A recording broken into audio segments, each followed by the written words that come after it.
Salam qadırlı vatandaşlar, salam qadırlı illeşler.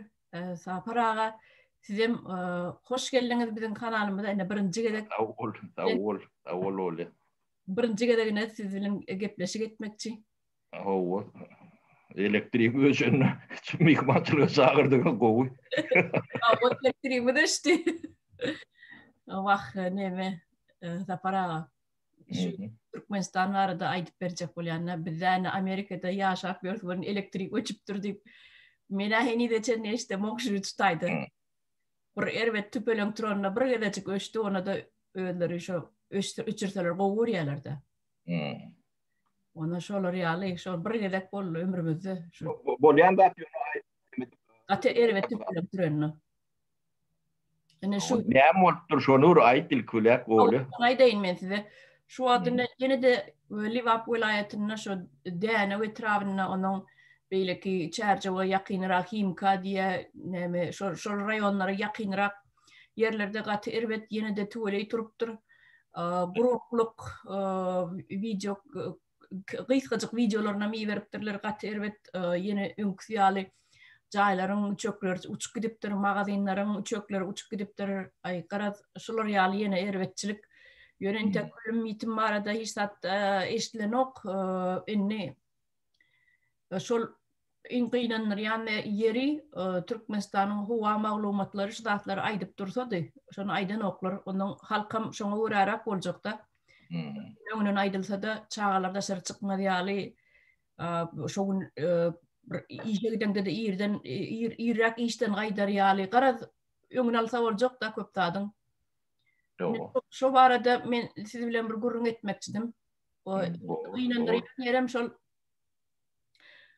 hemme zatlar öçüpdir şu toklar, elektrik ýene, gaz, internet hiç zat ýok diýe, suw zat. Onuň elektrik bolmasa da suw bolarmy? Nerden gelsin? Onuň hemme zat öçýär bir öçen wagty. Onuň şu gelen wagtam togu diýe gelip gidip oýnap durýar diýe tok. Nämçin ol oýnap durýar? Men şoňa düşünem ok. Gelen wagtam güýçlü gelýär diýe berenlerine güýçlü berýärmişler. Elektrik istvany. Onun halkyň belki düşünmeýänligi nedir? Belki ol gurup berýän ustanowkalary ýanky togy bir meselem 220 volt bolsa şondan artyk geçmedi ýaly. Aňardan güýçlü gelýände de ýürüte bir ustanowka edilýän bir gurnalýan bir aparat bolmaly. Şol reguliert edip jaýlara paýlamallar hemme ýerlere. Belki şu zatlar ýokdur, belki o zatlar ogurlananlar ýa goýlanam däldir. Ne şu arada bir gurun verseňiz, näme üçin toklar şey edip oýnap durýar? Üstesine de bir garny aç, bir garny dok halk şu wagt diýe. Ene Tomussany öňümizem, o taýda da gaty ıssydyr. Hem aýlanyp halajynlikler döwülüp, onuň inni bir döwülen halajynligem inniki ýene de aljak bolsaň olar üçin bir ulakan bir maşin satyn alan ýaly, ulog satyn alan ýaly. Gaty kynçylyk kondisionerlerim şoňal döwülüp ýatyr diýe halajynliklerim näile aparatura bar bolsa. Şu barada siz näme aýdyp biljek? Näme üçin şey edip tog oýnap durýar şu taýda? Bilemok bunu oýnayan wagty ken öyle ýöne näme indi elektrik arada ben gurrun göreýin bolmaly nämäni şu düzgünlü ýerlerde şonala bolmaly. Birinciden elektrik için diňe ýanky dopsk diýede ýanky şoňa lisensiyeti bolan testten geçen hünärment elektrikler jaý guruluşunda da diňe şol öğretmenler başga hiç kimin şoň goloýuna barmaly haky ýokdur. Sebäbi o taýda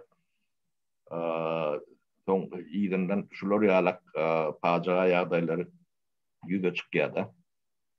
Ýanky Şüwedýanyň urdun göreýin şu oda net diýilýär da şu Siem'in eýeti bardyr. Eýeti öz başyna firmadyr. Onuň ýanky elektrostansiýadan ýa-da uly transformatordan iş ýerine ýa öýe ýetýänçe ýolly ýanky awtomatlar bardyr. Предохранительлер da orçu Türkmençe oňa ady ýokdur. Şoň üçin bilýänlerler. gelenine yani ul tok ne gidek gelenine de şu predakranitil atyada onun içerik tok neme öğren nokta Artmadı. nok şoň üçin yani haladinlikler dağıtlar avat kalyada. Inni haladinliğin vakati 250 dolar oldu. Yani avtomatın vakati 2,5 dolar. Inni Türkmen'in bir demesem vardır. Yeki Türkmen'ler köyünü tavet demesine belet dememiz şu prop avtomatlı tin taraf demedi o moyalar. O şolar yalak demeni düzgüne koyulmasa düyüpten onun kontrolü hem bedadi büyüklü olmalıdır. Onun cevapkarşılıklı demesi olmalıdır. Yani avtomat diyen zat yani samolyot yasan yalaklar derler. Yönü Türkmenistan'la yöndürmeyenini bilen. Onu yöndürme de bir kıyım zat değil. Yani içinden yani daşavağlı bolman içinde de yöndürüp o halkı üçün etmeli. O devletin şol yalak bir nemeleri olmalı. Çözümü o doklu yani diyen yani düzgün tertip kanun şol yalak nemeleri olmalıdır. Ve Türkmenistan'da yani diletantizm diye bir zat vardır öyle. Ona sen düşünüyorsun bizim yerleşlerimizin tercüme etmeli olsa diletant demek hünerin iyisi değil. O demek oluyor da ne bizim cemiyetimizi aşağıdan yukarı yükselini iyi darlatan her adımda, her etapta, geçişte yani, diletantizm mevcut durumdur. Onu halk ünsüren ok olun bir gati 20. asırda yaşapıyorsa hükman ünsüre emeldir olmasa yeki hala dilinin değil öyüne men bilendir.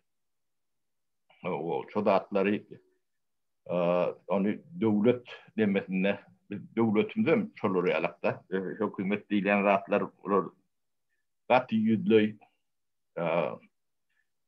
o diletantizmde bunun bedeli yani birini uğurlap bilecek uğurluğundan katı kâin olayandır. Diletantizm bu anırtı cehalet. Cehaletin demesem Türkmen'e düşürüyor yalak etsen nadanlık bilendir. Bu nadanlığın yani tevassuzluğun cehaletin yetkisi pul ya uğurluk ya beyleki bilen ölçülüp yalak değildir. Ne kuat çerce yani levap demesini yetkisini tanak görsem milyonlardır. Tabii her hocalıkta burada yananlar. Birinin hala değil yananlar, birinin televizör yananlar, birinin kondisyoner yananlar. Yine şunlarla akabirinin öy yanan olmağı mümkün. Yanvan bile. O hopum vardır. Son için burada edilenle düğüplü sonra kendi profesyonel adamlar hem bir yerde iş bilen adam iş netmelidir. Yani o adam bir ve plan adam diplemediler de. Yani işi bilen adamlar etmelidir. O bilen adamların yetiştirmelidir. Arada bağdamızda neme yok da. Ne şu arada kendi gururun ettik de. Ne öytalarlar 20-30 yıldan o yeretin gidiyor da. Doğu diye, şoğru diye. Onun baştabını gözüne getirip gör, ehli Türkmenistan'la her 20 yıldan yeraltı komünikasyası bilen yöyü tezelemek demek ne demek on. Bakati yani neme yoksun hatap kitabına kazananın bedenine yetmez hiç vakit.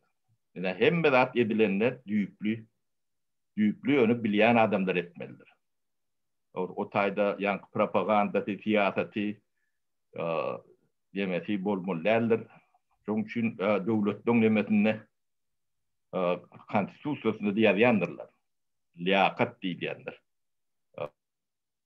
Türkmençe tercümesi yok, onu Farsi nemede hüneri diýerler. Ne sözün yokluğu, şu pikrin yokluğunu getirýär. Pikrin yokluğum şu düşüncen yokluğunu getirýär de. Bizim yani Türkmen dili üstünde işlenen yok. Gatı garip ne şu at bir nemeden de. Önümçülük nemesine gelenler düýükden neme. Geday diýsen molya birin gedaylığımı getatsa ve düýükden yani dillerine gelýändir. Onu ünsveremde ok bolun. Hiç tat ýalaktır bolun. Dil gaty önemlidir. Ne köp betbaçylygymyň düýünde şo ýatanlaryny adamlar kelletine getirip bilýänlerdir bolýar. Şo düýünde ilkulak şonu düýdüp onuň galan da düýdüp bolýandyr. Ne soňra onuň şo fundament oturmadyk bolsa, yani tribalizm diýär-de, tarap bu, yani pire tayfa tarapdarlyk nemelik düşünceleri var. Dilden diýendir. Şo dil işlenmese, dil doğru oturdurmasa, bunun sonunu yok orsununu o näçin beýde boldy diýip bire ýigent görendiriler bolýan düýüne ýetmeden ýerden gelýändi. O atyrlar boýy bilinmeýän bilýär-de. Dilimiz ýaka garipler geday mykan diýenler. O dilçiler hem bu datlar bilen meşguller, başka dat bilen meşguller. O iki sözle boşup bilýän ýa propaganda bilen meşgul. Ýene o ýalakaçylyk ýa şoňa meňde ştatlar bilen meşguller. Bu büyük bir alymyň bir puwdugydyr. Özüm fundamental nemelerin birdir. Ne? Bu grafi bugün elektrikten çıkan olsa elektrik başka yerden çıkıyordur. Bunu her ýerdinde çıkıp durandır. O nämedenliginem düýüplü analiz etmeden bilmem bolýanlardır. Näme hal üçin şu wagt bir topar adamyň haly diýiligi ýani kandisaner ýananlar o özlerim işleri yoktur, garip batardır. Olun nämedenligini bilýän adam bilmedim. Hatadır. Onun cezalandıran orlar, yani elektrisiyetin işgärlerini, nemelerini. Okey, olur günahkar, yöne şu bilgiler bolman o taýyk nädip var ya. Ne günahkarlar şu taýda otuyor da. Şu taýyk etýän mehanizmler, şu taýda yani elekden geçirýän mehanizmi kim urýar? İdarlap bardan şu aýdma edip görünün nemesine gider. Yani töwerüne gider. Ne diletantizm bilen zadyň nemesi ummasyzdyr. Bizde näýilek Türkmenistanyň guruluşunda başa Türkmen jemgyýetiniň guruluşunda Türkmenistany adel neme yani diktatorlar eýleki diýilýär bolun ýok. Jemgyýetiň özü bir nemesi vardır. Bilme ilma, bilge ne avray, ne tarpa, ne goru vardır. Şunu avlayanırlar. Yok ediyorlar. Bir bilimli adamın, yani bilirmenin ya da bilgili nemen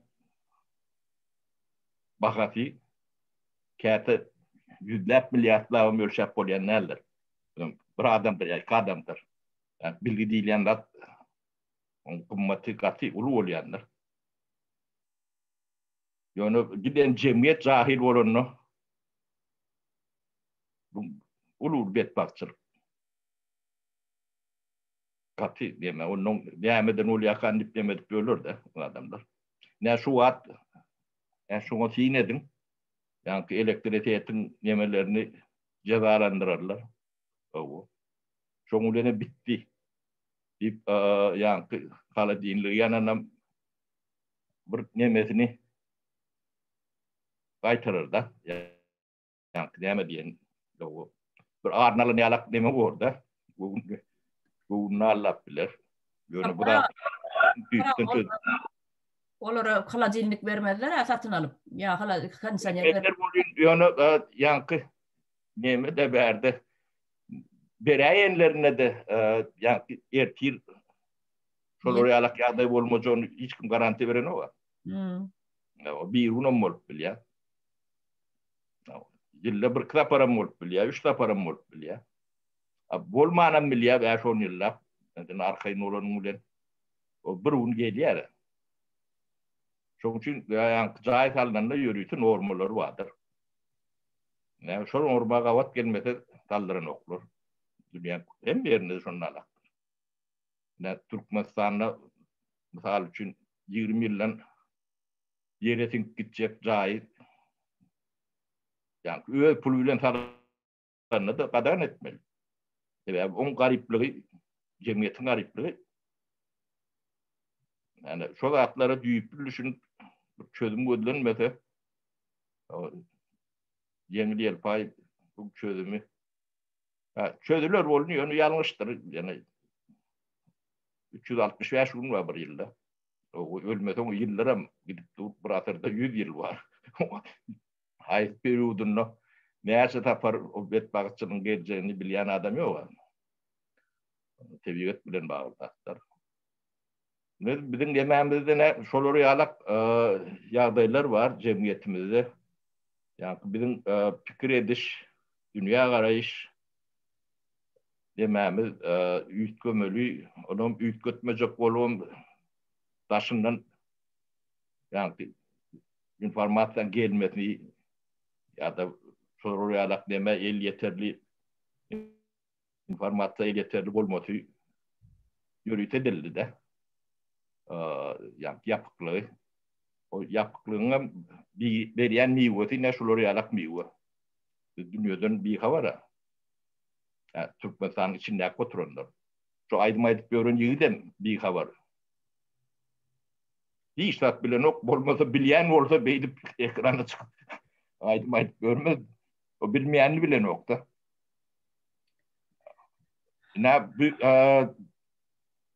Şolar onuň jemgyýeti çüýre diýerler de. Sebäbi görüllü de. Görüllü diýilen adam gaty uly täsiri bardyr görüllän. Ana jemgyýetimiz şu wagt neme ýaly. Ha, şu ýerde neme? Ene halkyň düşünjesini aýdaýyn. Men şeýlere düşünýän halk, prostoy halk elektriçistodan baş çykanok, tokdan hiç zatdan baş çykanok oturan halk transformatordan görýärler de. Meselem transformator duruna şuna tok güýçlü geldi, şoň üçin biziň datlamazy ýandy diýe. O taýda adamyň faktorlary bar, o taýda adamyň eli bar. Şol adam işi alanlaryna şol tejribesi barmy? Şo togy nähili çemeleşmeli? Ya meselem tilagaja çykanda tok çatanda nämeler etmeli? Ol neme instruksiýalar bolmaly, ýürüýte bezapasnost, hopsuzlyk instruksiýalaryny geçirmeli. Ya olar tejribe alar ýaly bir aý kursyny okutmaly, ýürüýte okuny okutarmadyk bolsa. Ýöne pulunu alan adamlary pul bilen işe girdip, pul bilen iş alyp soňundan hem olam işat başaranyk, o taýdan hem bir zatlary ýoğunmak ya ýene bir zat şonu ýaradat. Halkyň nemede kilesine gelýän nälerде şu transformatormy tok güýçlü geldi, şoň üçin zatlar ýani tokdan görýärler, transformatordan görýärler. O taýda adam faktory onu gödüňüne tutanok halk. Onuň çocuğun ýanyna avtomata feretseň adam faktor şu taýda orta çykar. O şu menim ýadyma düşýän şuraya 2 tane probkasy bardy. Neme uçur köne bu avtomatlar var. Ýöne şirket papýar. Ha o men Onları hiç dünyada ulanyan yok Türkmenistan'da. Ayrılanların Türkmenistan'da yoktur. Men vakan bardı şu tayda şunlar iki sancak toğulanyan prop. Yok vardır, şodur, şu adam şolurdur.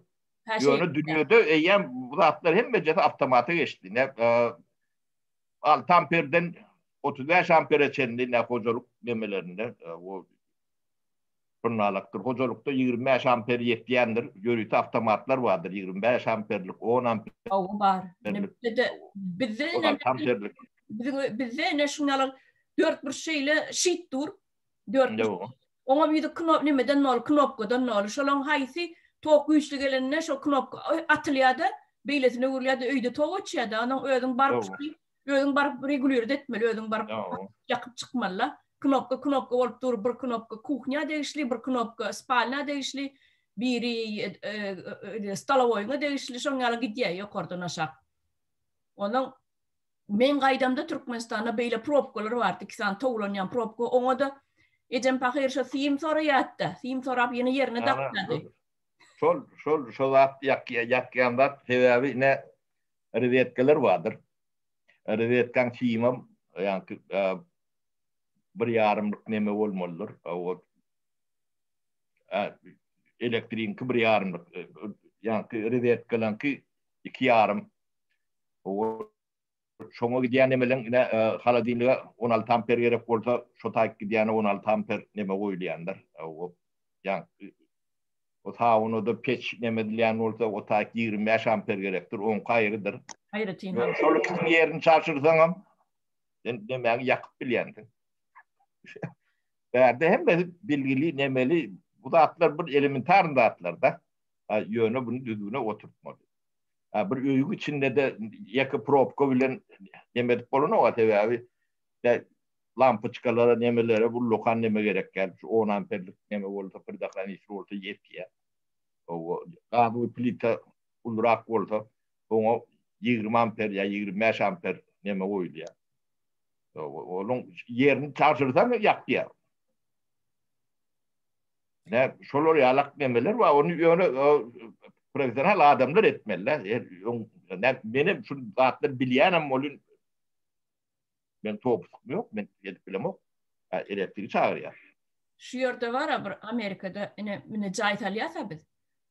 Her slujbadan adam geliyor barlaya. Şonun ödünün dopsku olmasa, ruhsat vermese, sen şon devam edip bilemok. Mesela elektrikçide geçirip çıkýan onun ödünde elinde şon diplomun olmasa, lisensiýaň bolmasa senin etmene hakyň ýok, elektrikçide geçirmene. Eger sen adam tutýan hakyny, şol elektrikçiden geçirip bolandan soň inspektor gelýär, bize habar berdiýär. Yerli komissiya var yürütüyor. Gelýär, barlaya hemme knopkalaryna çenni, hemme de aýlanyp çykýar. Rozetkalaryna çenni, ключательлерine çenni, ol drone sheet var, oňa çenni hemme de aýlanyp çykýar. Bir lay inspeksiya geçenden soň onuň ruhsat berýär. Onuň ol truba geçeli, truba çekip çykýan hemme ýer, suwun trubasyny.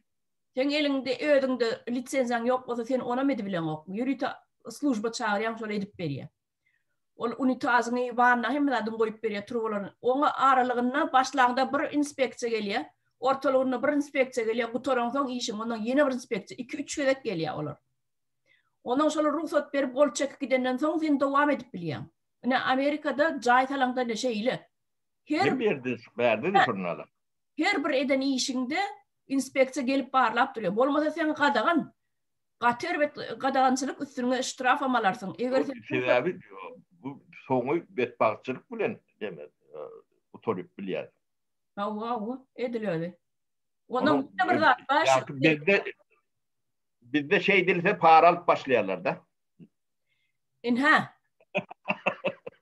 İne çözdüm. İne çözdüm şutaydı. İne mesela ne şutaydı caytalyan olin. 2 taş salsan, şoň birinji taşyna ya da padwalyna daja çıkalga bolmaly. Pajar ýagdaýynda aýratyn bir çıkalga etmeli. Sentralny gapyňdan başga ýene de bir çıkalga bolmaly. Aknolun biri hökman daşyna çykýan bolmaly. Şol adam sigaryaly ullakan aýna akno etmeli ýa gap etmeli. Tapawdy ýok. Aýna ýa gap bolmaly. Şo ýerde şo pajarny girip öz nemeleri bilen adamlar bilen girip pajar söndürür ýaly çıkalyk bolmaly, girilge bolmaly şo taýda. Aýratyn, padwal bolsun, birinji etaj bolsun, ikinji etaj bolsun, hemmesinde bolaýmaly. Oly çaryn odatlar hemmejesi Sovet demesinde slip diýil, ýani neme diýe, gostlar wa demeler wa odatlar bar zatlar. Amerikan açyp görmeliler Türkmenistan üçin. Ýöne şol atlar ýoly taýlan näler. Ýoly tanınmaýanyň sebäbi şu para peşkeş. Ine medeýin ol daşuwda çağalar näçe san çağa, 7 san çağa bir jaýyň içinde galyp öldü diýere. Olar näme üçin şonuň çıkalgasy ýok. Başga çıkalga bolmaly. Şo komnatyň haýsy komnat bolsa da çıkalga bolmaly daşary. Şo çağda 7 ýaşyndan başlap öwredilip başlaýar, 6 ýaşyndan başlap pajar bolan ýagdaýynda şu çıkalgany ulanynyň diýip çağalar öwredilýär. Şutaýda ine şeýle mekteplerde. Ine tasam öwredip durýar. O pajar bolanymy şu gapyda kuchnyada pajar bolanymy spalnyň gap çykarsyň diýe. Spalny pajar bolanymy kuchnydan gap çykarsyň diýip öwredilýär çağa. Şoň ýa zapasnoy wyhatlar bolmaly, ýokman çıkalgalar. Bolmasa jaý salma ruhsat berene hökümet şutaýda. Oly çaryn buň sebäbi biz Gara Üýden çykdyk da. O çykanda da gatuda kuazar geçmendir idi. Şoň üçin bir tüýnük bolsa bolýar tüsde çykarýarlar. O da tüslämiz dik çykýandyr diýerler. Ne şotaý gadakly ýerler. Ýöne 100 ýyl geçdi. Bidem üýtgemeli bolmaýany üýtgenmiz ok. Ne mesele şotaýdy. Üýtgemek işlem yok. Saparane şu gepleşige edýänmiň sebäbi häzir şu dinleýän watandaşlarymyza Türkmenistanyň içindäkiler mehip bolsa bu gepleşige dinlerler sebäbi haýyş etjek hemme tanıyan adamlar şunu Türkmenistanyň içine ýollan ogrudyň diýip şu ümolaň söýlen beýleki ulgamlaň söýlen ýaýratsynlar sebäbi halkyň şu wagt elektriçisasynyň toğunyň şey dip oýnap durmagy bir giden adamlaň emlägini köýdürmegi ona hökümet kompensasiýa etmejegi görünüp dur. Şoň üçin şu halka nämelik maslahat berip biler edil şuňa alaky bir gysgajyk wagtyň içinde çıkalga taparýaly ýa toğlaryny öçürüp gitsinlermi, halajylniklerini, telewizor, kondisionerlerini öýden çykyp gidenlerine sebäbi akşamary öýüne gelse diýä işinden taň öýüne gelse hemme zatlar ýanypdyr da, köýüpdir. Şuna näýilik maslahat berip bilersiz bir gysgajyk? Maslahat şol avtomatlary goýmaly. Avtomatlar bardyr. Her adam öz nemesi bardyr. Yani 10 amperlik, 10 amperlik nemeler bağlanmalıdır. 16, 25. Son şey koymasan ertiriyene de böküp bilýär. Nemeden mesela para o taýda ol amperlik 10 ýaly şitler ýokdur häzir Türkmenistanda şol 2 saat bolmaly. Onu edämeli ýokman etmeli. Şol problem köne neme dronlar mı kadiyan şitok dronlar köne neme var neme предохранитель. Şo köne dronlar mı kadiyan eger men ýadyma düşýändat ejem öňül şo taýda ýaşaýaka ene biziň öňkü transformatorymyz nemämidi şol предохранителimizi aýryp başga goýmaly pulygyna gitdiler diýe. Ejem aýdýar. Onu aýryp başga goýanmyşlarmy? Olam gowy işlemendirmi? Oňa da bir zat bolupdyr. Ondan soň mejem göçüp gaýtdy bäri Amerika. Şol men diýjek bolýandym. Bir zat çykýamy, şunu goýmaly penen zorlap pul alyp gidýärler. Şu öňkü duran işläp duran adam bolanok. Ay bir de ýokardan neme geldi? Buyruk geldi. Şunu goýmaly ýa. Täzesini goýmaly. Senen pul alyp gidýärler. Ondan soň onu getirip goýýarlar. Goýup giden taňlarym epesli wagt geçýär. Soň ýene de jaň edip getirip bunu gurnatmaly bir ýerine, tutmaly, adam tutmaly, gurnatmaly. Gara dert. Alada dert. Oly çaryn bir zady dogry etmeden, düýpletmeden elimdämi dert bolýandyr. İlki ýa-ni kiýimlaňy elektrik kiýimler bar da. Şo reviw edilýändir. Ne rezetka diýilýär da. Şoňa burlu ulanjylar tokup bilýän. Şoň demesi kiýimi 2,5 mm bolmalydyr. Ne lampyçkalan 1,5 bolup bilýär. Onuň şitogy bar ýa, şo taýda hersiniň öz ýanky nemelenki aýry geçirilmelidir. elektrik peçleri oluyor ya. Olonka hem 3 yarım, 4 yarım nemeli, siçeyneli nemeler olmalıdır. Yani şu saatleri revize edip, ya yok orada çalışılmalı. Onu şunu etmesen, sen neyme maslahat veren dediğin o düzürü nokta. Çünkü hem medadi düyüplü, bilen adamın çağırıyan, elektriktir nemedir, kimlendir revize ediyen, şitoğundur revize ediyen, gerek orada şitoğunu tezeleyen, ve abi sen kala dilinin aydı oturuna $250 olsa, uslovuna ediyenler, belki kahvenin $300'dur. Şu da atlan bagazı $100 düşüyor. Yani şunun için şu da atları doğru etmelidir. Şunu doğru etmeden o üstünü beceren ulen. Yani, diktatör ayırıp kovucu diktatör o öğreleyeni alak oluyor. Bunu düyüpletmeli. O düyüpletmeyen ne matlagat verende de yanlış matlagat oluyor. Ya o. Benim şutayda vatandaşlamada bir şoňaly bir maslahat bereyin. Menem elektrik däl bolyn. Meselem ine bir rozetkaňyz bar bolsa şoňa güýçli ýanky halajelnik diýer, elektriçki peçka diýer şoň ýaдаtlary bir rozetka sokmaň. Sebäbi şutayda güýç ýanky götürüp bilmän sokman şo zatlaňa diýen ýabrym. Käbir adamlar var, udlin, bir rozetka udlinçil sokýarlar da şu udlinçiliň üstüne 4-5 tane nemesi var. Sokulýar. Hemme adam şoňa sokýarlar. Olam ýene barıp şo bir rozetka girýär. Şo bir rozetka götürüp bilen onça zady. Yo, o deme ol beýle gatyp edip beýlede däl bir deme logistik dogry bolun. Ýani şu rozetka gelýän film bar. Şonsa inçe. Yapara şo. Şoň minimum 2,5 milimetre bolmaly. Neme rozetka gelýänler. Ondan şol ýalak bolanlar bu tawoy nemelen hemme jetin götürýär. Ol 20 tane bir neme udilini içil goýanda da götürýär. Götürmese avtomat atar. Hiç bir neme zat yok. Onu ayırıp ýene de avtomaty bakıp görmeli.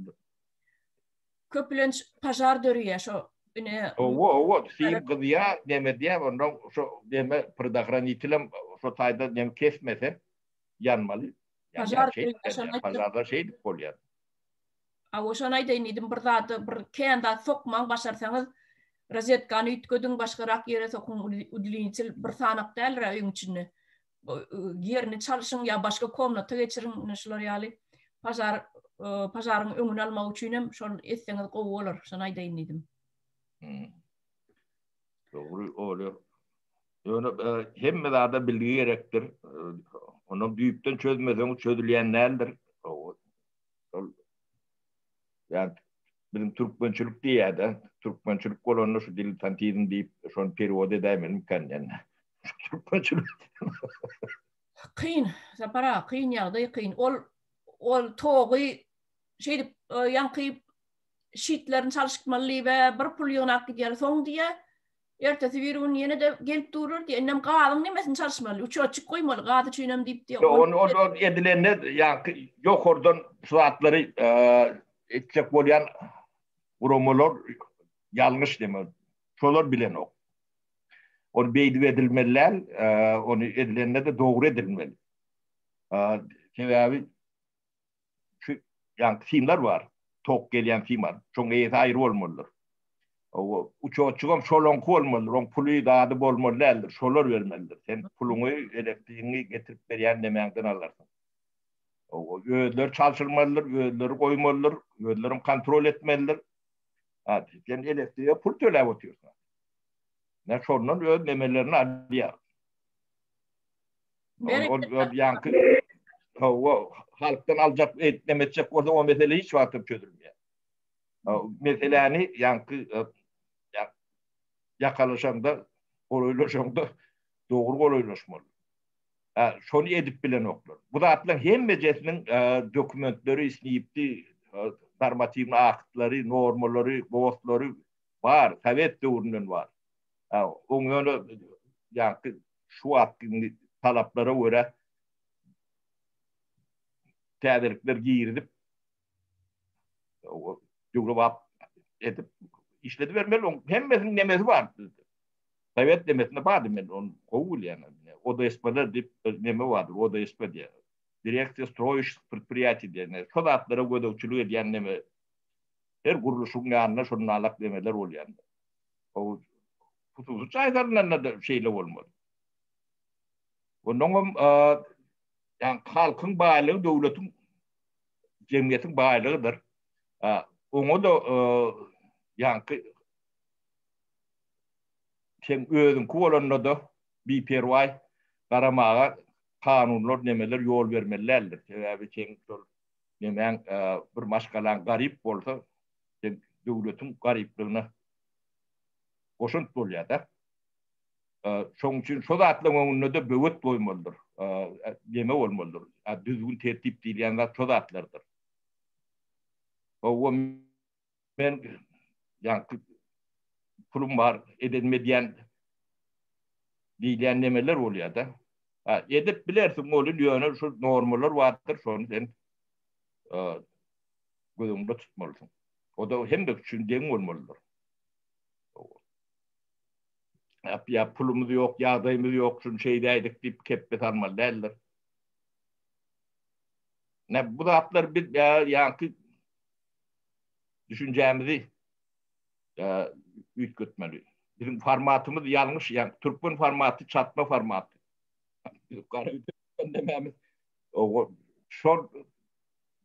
Şu tayk var ya, bizim hala yankı erkinlik verenler de bir iyile diye sen o gidimde okta. Abi ne bana kalkan da çatmadı da olunla. Ne çala yonu boşuna koyuyorsun. Kapısına çatma dikerden önüm şu çatmanın içinde. Bu natural nemedatlar olun yonu. Dövür başka. Yani incamlar başka. Ulunlayan dağıtlar başka. Şu dövürüp ayağı uydurmasa on sen öňe giden oktan iyide diýende. Onun sen tömürgü. Sen tömürüp berýär. Başka etjek nadym ýok. Da gariplığymyzyň düýbi şu zatlardyr. Bolmasa hiç zat, tebii hiç zat ýok ýurtlar bar. Ne Pribaltika alıp gören. İýdir bir ýerlerim ýok lokan. Şöyle dünya buğday satýarlar. 4,5 milyon ton buğday emediyorlar. Böyle buğdayı yaslayıp böyle noktaların.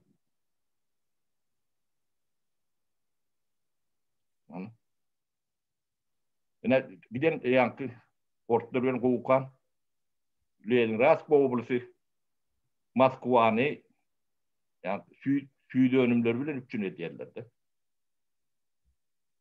Yumruk kalacak nemeler.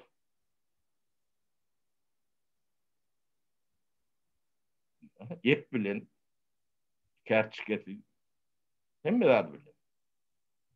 Ödüm bir 3 milyon halk. Şu tayda da bu lokanzat yok. Yönü düzgünleri bilmedim. Anırdan medeniyetlerinin eleyem düzgünü yatkın. Bizimkiler boş porluk gurrunlara yatkın. O kulağı yakımlığı eleyen neme. O da hem becerin dillen başlıyor. Dili bizi geliştirmesek fikir aydık bolu nokta. Ne şu ay oturun atlamdı aytmak için zorlu ne yaptılar? Yani pırdağlar için yani avtomatörü bol mol şey alıp düşünce de yok da.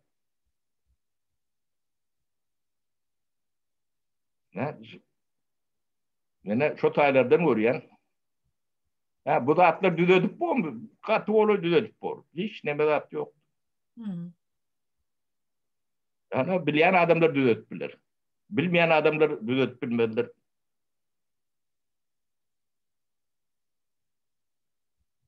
O işi bilen adam etmeli.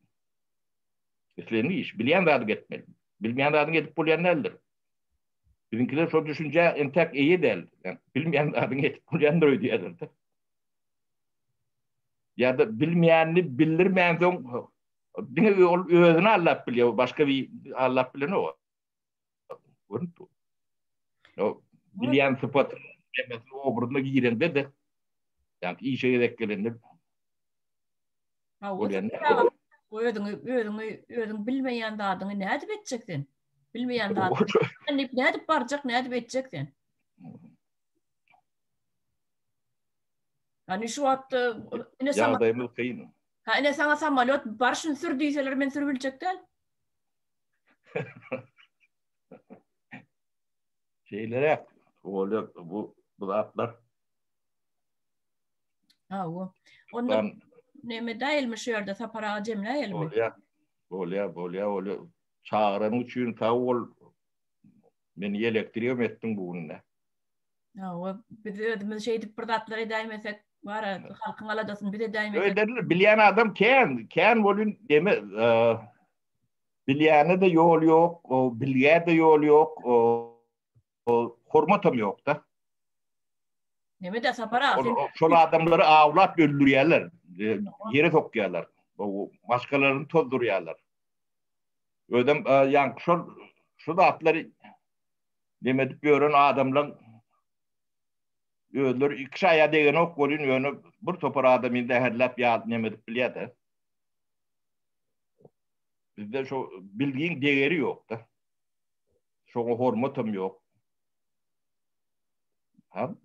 Neticeden de önümüzde. Ama bu zatlar düzeltmeseler var ya gittikçe beterleşip var ya gününün beterleşe. Beterleşer nemi bizde şu yani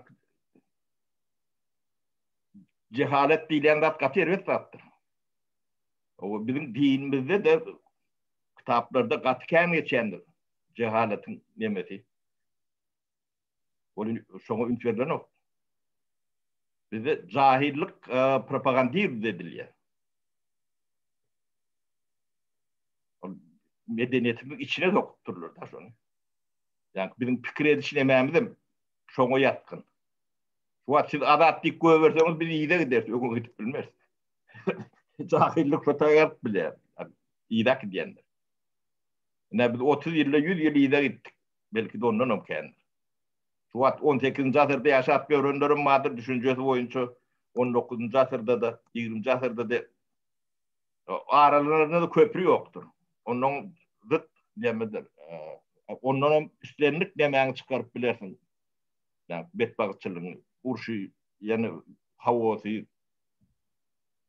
Evet, aralarında bağım yok da. Birbirinin diline de düşüp bilmiyor.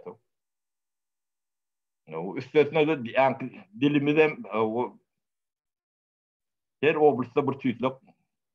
Yine burada bir düşünmüyor. Düşmançılığım arkayın yani tohum nekip oluyor. Bir bilen kırılışa realam edip oluyor. Sonra bir edip görülürdü. Bolya o çarenin ustayda kutura eli. Bolya anna sağ olun sapara. Tanrı kasın geliniz düşünüm gıdıklama. Sağ ol çarenin uçuyor sağ ol size. Hava gıdıklı gurun beren gurunlarınız düşünüm Tanrı kasın. Bu gıdıklılar bu yani elektrikle günde ulaşıp göründü. Ay şu baş çıkmayanlar için gıdıklı olur.